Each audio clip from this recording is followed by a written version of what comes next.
A very happy new year to you, our very special viewers. Welcome to the very first edition of Hard Copy this 2025, where we reflect on the stories that shaped 2024 and the interviews we hosted around them. I'm Maokpe Ogun Yusuf. It's safe to say that there were a few themes from 2024 which will linger into this year.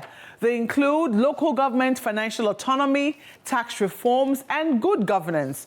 And speaking of good governance, the story which hogged headlines for many weeks at the start of last year was Edugate, the scandal that rocked the Ministry of Humanitarian Affairs and saw then-Minister Dr. Betta Edu suspended indefinitely. Two of the guests whom we spoke with believed her inexperience and a lack of due process might have cost her her job.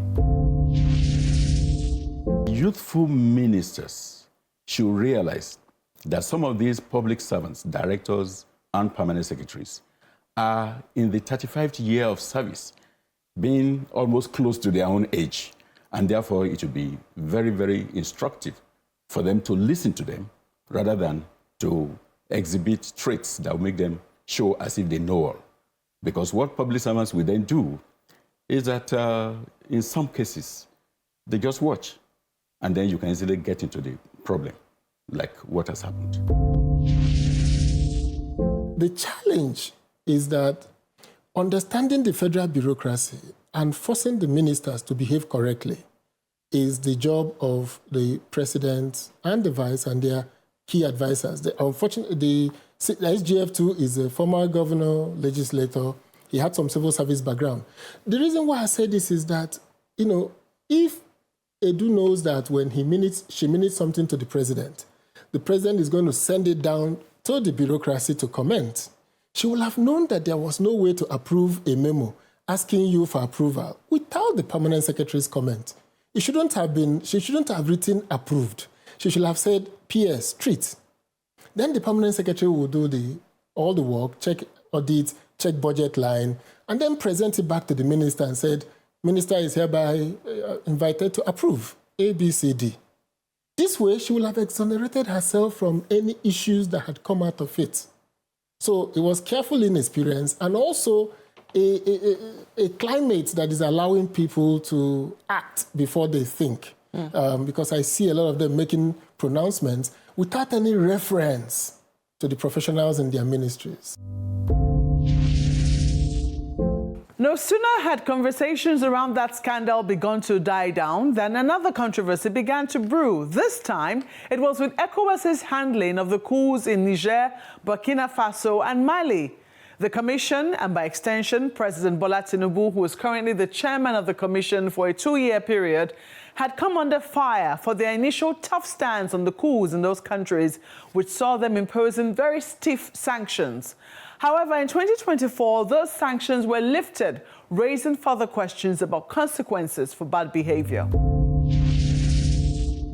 Issued by the presidency lifting sanctions on Niger. Were you worried or were you relieved?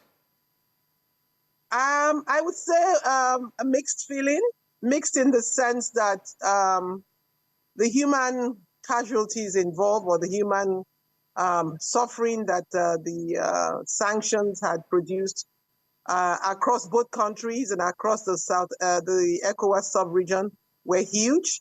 You do, of course, have listed the kinds of economic restrictions that were placed by those sanctions.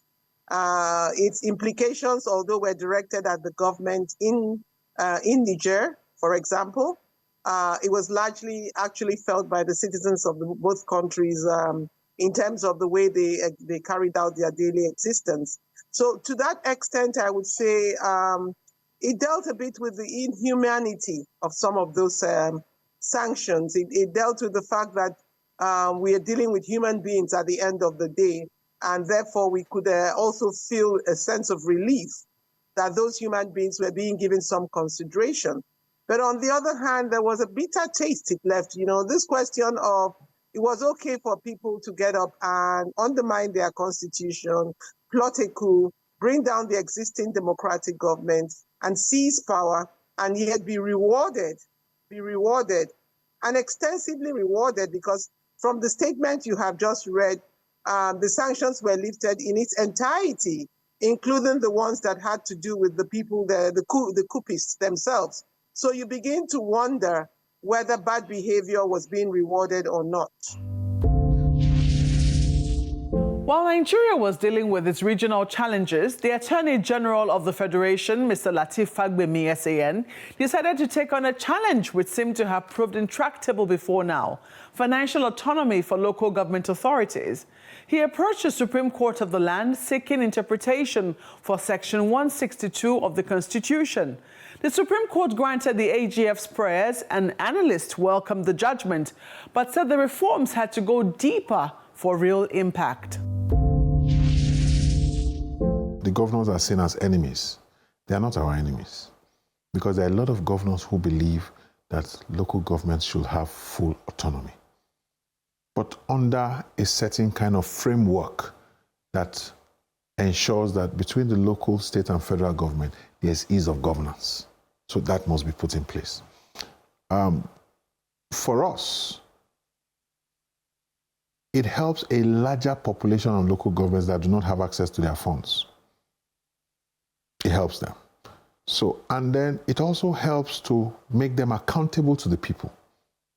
So when people are saying that, oh, chairmen don't go to work, what do you go to work to really do when you have either a 6-month tenure or a 1-year tenure or even a 2-year tenure, and your funds are almost being asked to return back to a certain person or coffers? What do you really want to go to work to do? And so you find that the structures of government and the local government have broken down. In the National Assembly, the 7th, the 8th, the 9th, and now the 10th have partnered local governments to see how best we can achieve success. The challenge is that we have not been able to meet 24 states across the country, because there are issues. There are a plethora of issues, from healthcare to education to, for instance, I'll give you, governors appoint the Local Government Service Commission. It's their responsibility. So we, as council chairman, you really don't have, like the governor will have a right to say to his head of service, I want this person out. You don't have. It's only the governor can fire that person to a large extent. So there's no control. You're just a chairman in a vacuum, in most cases. I don't know how you reacted to the Supreme Court judgment. I didn't react anyhow, because this is not the first time we're having this kind of judgment. This is the first time Supreme Court is saying they should pay the government directly. NFIU has come out with that before. NFIU has come out. There was a case one time that we went up there. We went after local government some other time. NFIU 2 came out the same. NFIU 2 had a ruling that time that said they must pay us directly. They never paid us directly. Yeah, but there's some people have said that what is different this time around is that the president is interested. The president is interested now, but it's not about the president's interest. He's interested, and that's a very good thing. That solves like 50% of it. Now, follow up with the rest. How would they be paying the money? Would they pay to people that have caretaker? They said no. So if there's no caretaker chairman there, and there's no election there, that means will you staff the local government? No. You pay to the HLA. You pay to the HLA, who is still in charge? It's not still the governor. So there's a lot of lacuna there. There's still a lot of loopholes in that judgment. Plenty loopholes. So you are not happy about it? I'm not happy about it. Even though that's what you've always wanted? I want autonomy, full autonomy from INEC. Let INEC do the election for local government. Let local government start on its own, like the state government and the federal government. That's what you want? As they are now, they start the beck and call of the governor. So giving them their money directly makes no difference? What if governor tells you, oh yeah, that money, don't spend it? What will you do? Local government chairman cannot disobey and say, Governor, you can't tell me that? He can't. Who put him there? Why can't he? Who put him there? What powers does the governor have over him now? Who put him there? That's what I'm saying. The governor put him there. Yeah. But what powers does the governor have over him? Because he can suspend him through the assembly. If he refuses him to the next day, he's suspended. I was suspended. Will he suspend everybody? Okay. By the time he suspends one, the rest will sit up and start following what the governor is saying now. Immediately. And he can, like I said, I was dissolved. When the governor came in, he dissolved me. So he can dissolve the whole council. He's the power. See, they just understand that the office of the governor is almost as strong, not stronger than the office of the president. So would you say that, this optimism that people have, because I've spoken with a number of people so far. They are very optimistic that this judgment, which you say has come before, I have heard that it has come before, you know, but which they say it has come afresh and that there's going to be backing for it, that Yes. they believe that this is one of the best things that can happen. I mean, we've been hearing all of that. Are you saying that the optimism is unfounded? It's not unfounded, like I said, because the president is behind this. So 50%, that optimism is up 50%.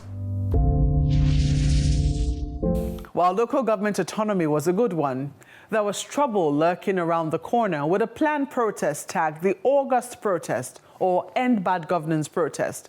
There was apprehension on the part of authorities as no one group was seen to be organizing the protest. Despite prior pleadings that the protest be called off, they eventually happened, but not without consequences. It's a shame that this protest led to the loss of lives and properties.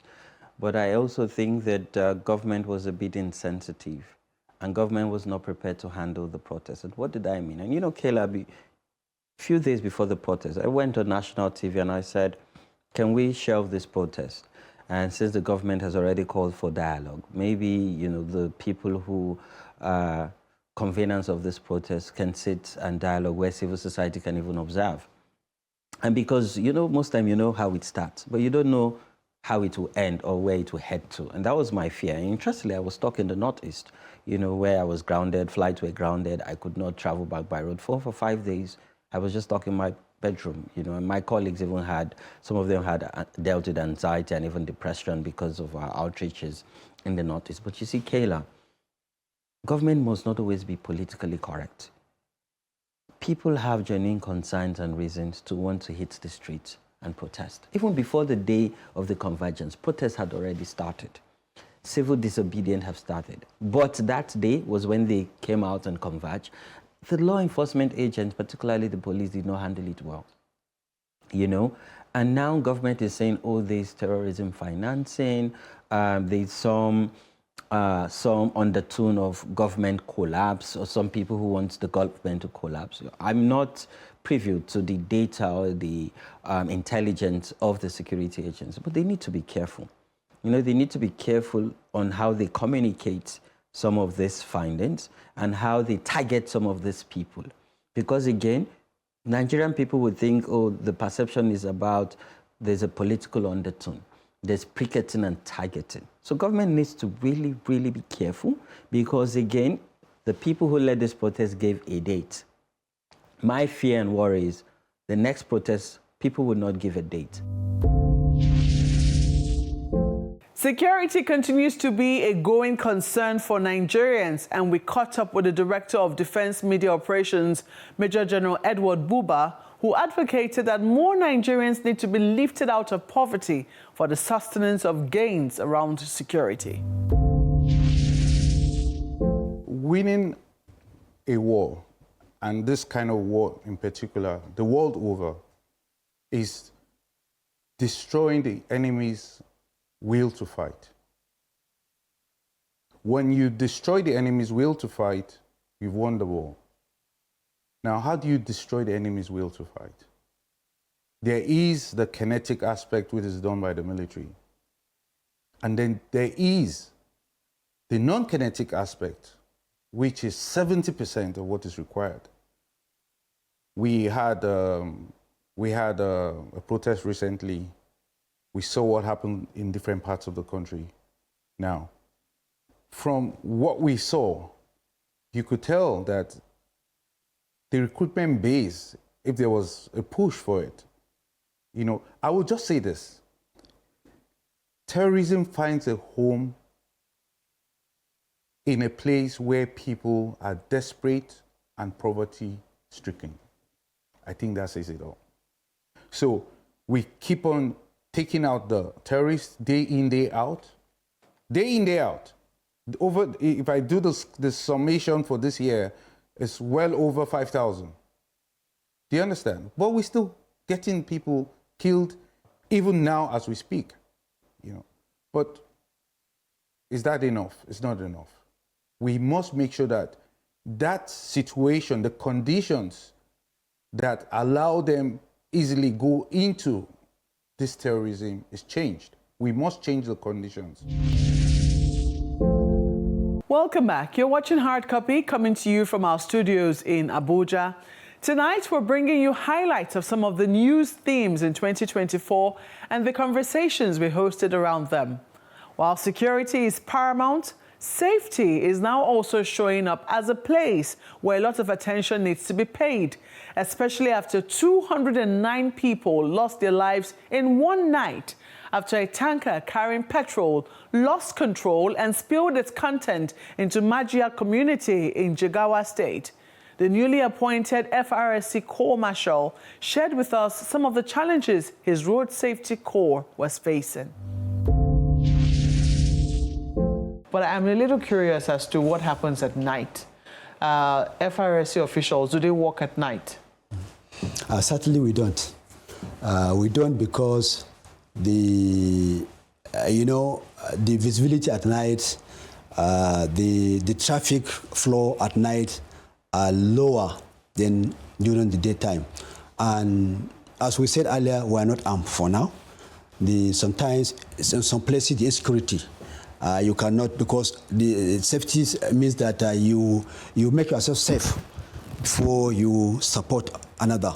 So if we are not safe and comfortable in what we are, in what we do, in our operation, how can we also support others? And that is why we don't work, at night, except on few instances where we do special assignment, special task force, special operation to work at night, maybe between 8 to 10. But outside that, we don't work. But then we have taken care of such challenges by creating what we call National Post-Crash Care Initiative, whereby we train the communities along the corridors. We train them, we give them our devices so that, because they are the first line of call whenever crashes occur at night. They will hear the sound, so they can come out from their houses, from their homes, to come and give first aid support to the victims before we arrive, or before any of the security agencies will arrive to give more support to the accident victim. Yes. It's interesting, you just said because you don't have guns, you don't work at night. So right now, I know that there is a bill before the National Assembly to establish the Road Safety Special Armed Squad. Yeah. And that bill has gone through second reading. It's causing ripples within the country. People are saying, there have been different reactions to it. So would you say that this is an attempt by the FRSC to arm twist or blackmail Nigerians to saying, look, if you don't give us equipment or guns, we can't walk at night? No. This is a very delicate topic. Our act, ab initio, there's a provision for FRC to have and to hold arms, ab initio, in our act. But then we're not asking for arms to do enforcement. We're asking for a squad. Just like other paramilitary, just a squad. And the idea is to protect our infrastructure, is to protect our facilities, not to use the arms to go and do enforcement or to go on patrol. Not necessarily not for that, but to protect ourselves, to protect our facilities, to protect our offices, to protect all that we have in the country. How can we tell you about major themes without mentioning the off-cycle elections, particularly that conducted in Edo State? These were some of the verdicts emanating from the polls conducted in the South state.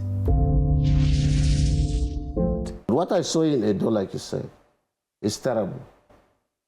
What was terrible about it?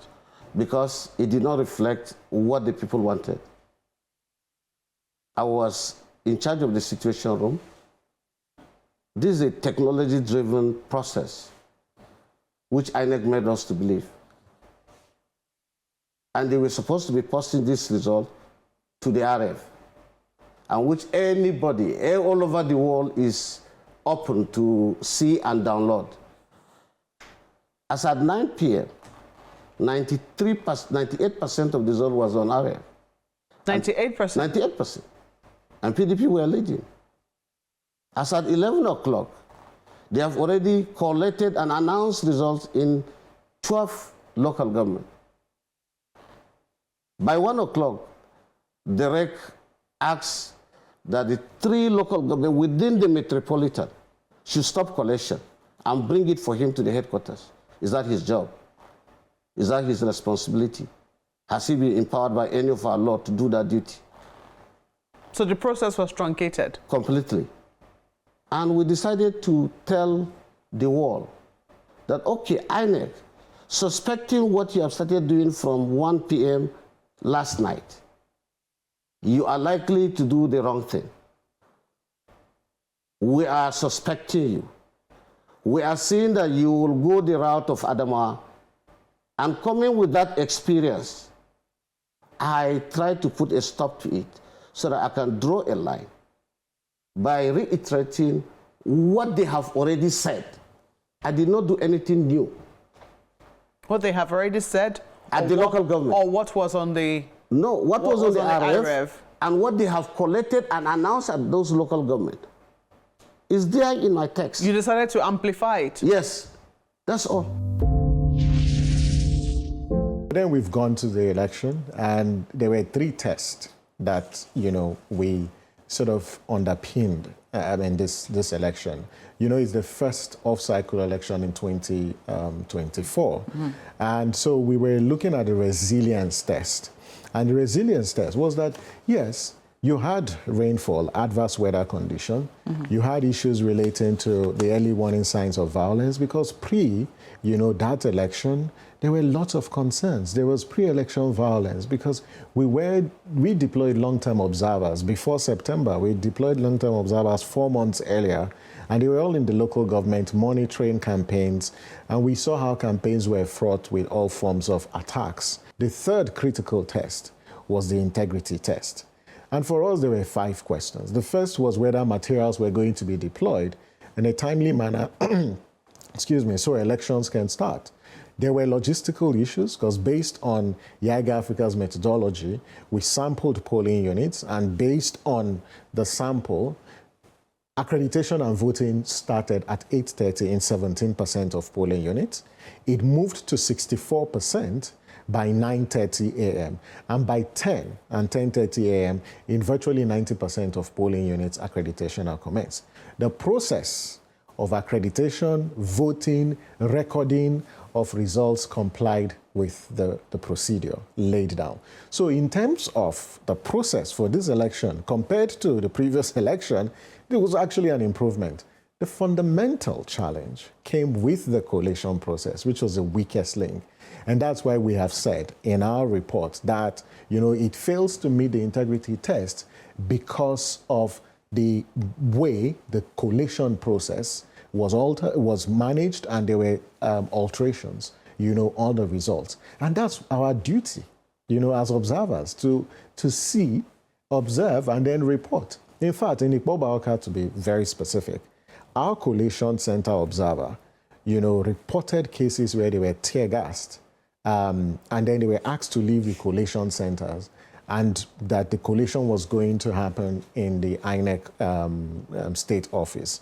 And these are some of the issues, because when you check, the distribution, once results fall outside of our margin of error, it suggests that some altering or manipulation have occurred. And that's what we highlighted in our report. And we did say that by virtue of this, as election observers, we've reported what we've seen, and that's why we said it failed the integrity test. The debates generated by the proposed tax reforms are still very much in the news. We caught up with Mr. Taiwo Oyedele during the course of 2024. We are engaging with the legislators. We are convinced that our lawmakers, our governors, they all want the best for Nigeria. They just have concerns. And we think that those concerns can be addressed as we go through the process. Like if you withdraw the bill, the process of getting the bill to the National Assembly will at least another 6 months. We don't have that luxury of time. This bill is trying to provide exemption to poor people, low-income earners, exempting small businesses. It's trying to improve, even reducing the company income tax rate for large firms so that they can invest more. We have a lot of things to do with how we ensure that we stimulate economic activities, including export. There's just so much at stake. We cannot afford to withdraw this. What we are being asked to do, to be honest, we'll drop the proposal around the new formula and use the old one. We just need to then pray and hope that no state will go to Supreme Court and scatter everything. But in the engagement we are having so far with the lawmakers, once we're able to explain, everybody says, oh, why is anybody trying to scuttle this? Interestingly, the senator that spoke on your sister program, Wishin Okinbaloye, admitted that he has not read the bill. So we believe that we don't expect all of them to read bills of 200, 300 pages. We will summarize for them. We're also trying to explain to their people, head of the Internal Revenue Service, so those people can explain to them. Maybe they will trust them more than they trust us. Mr. So you President, think trust is also a problem? I think trust is indeed a problem there. It's a big problem there. Mr. President never asked us for not even one request to say, when you're done with your reform, ensure there's this there. Have to give that credit to him. Unfortunately, as a leader, he has to bear the brunt of the blaming it on him to say, well, you want to make us weak, northern governors. That is far from the intention. And we think that the solution to the concerns that they have is simple, and we can get it done together. But if it doesn't work? I do not want to envisage an option of it doesn't work. If it doesn't work, that would be a big shame for our country. I don't know whether it will happen again in my lifetime, where you have this level of commitment from the highest level for a holistic reform. I've done all my career in Nigeria. Nigeria's tax system is one of the most backward in the world. It's embarrassing. We had laws we inherited from our colonial masters. The stamp duty law is a law of 1939. We're in 2024. Anything that stops the process of trying to reform that will be really, really sad. So I don't want to envisage that option. I think we can work out the differences for the process to continue and for the bills to be enacted. 2025 is already here, and we know that a number of these conversations will continue into this year, and we're here for it. We pledge to serve you interviews that shed light on major news themes as they unfold and set our own agenda as well. For more on some of these interviews, please log on to our website, channelstv.com, and search for hard copy under programs, or go to youtube.com/channelsweb. You'll find our interviews under the hard copy playlist. Thank you for watching. I'm Maokwe Ogun Yusuf. Cheers to a very fulfilling and productive 2025.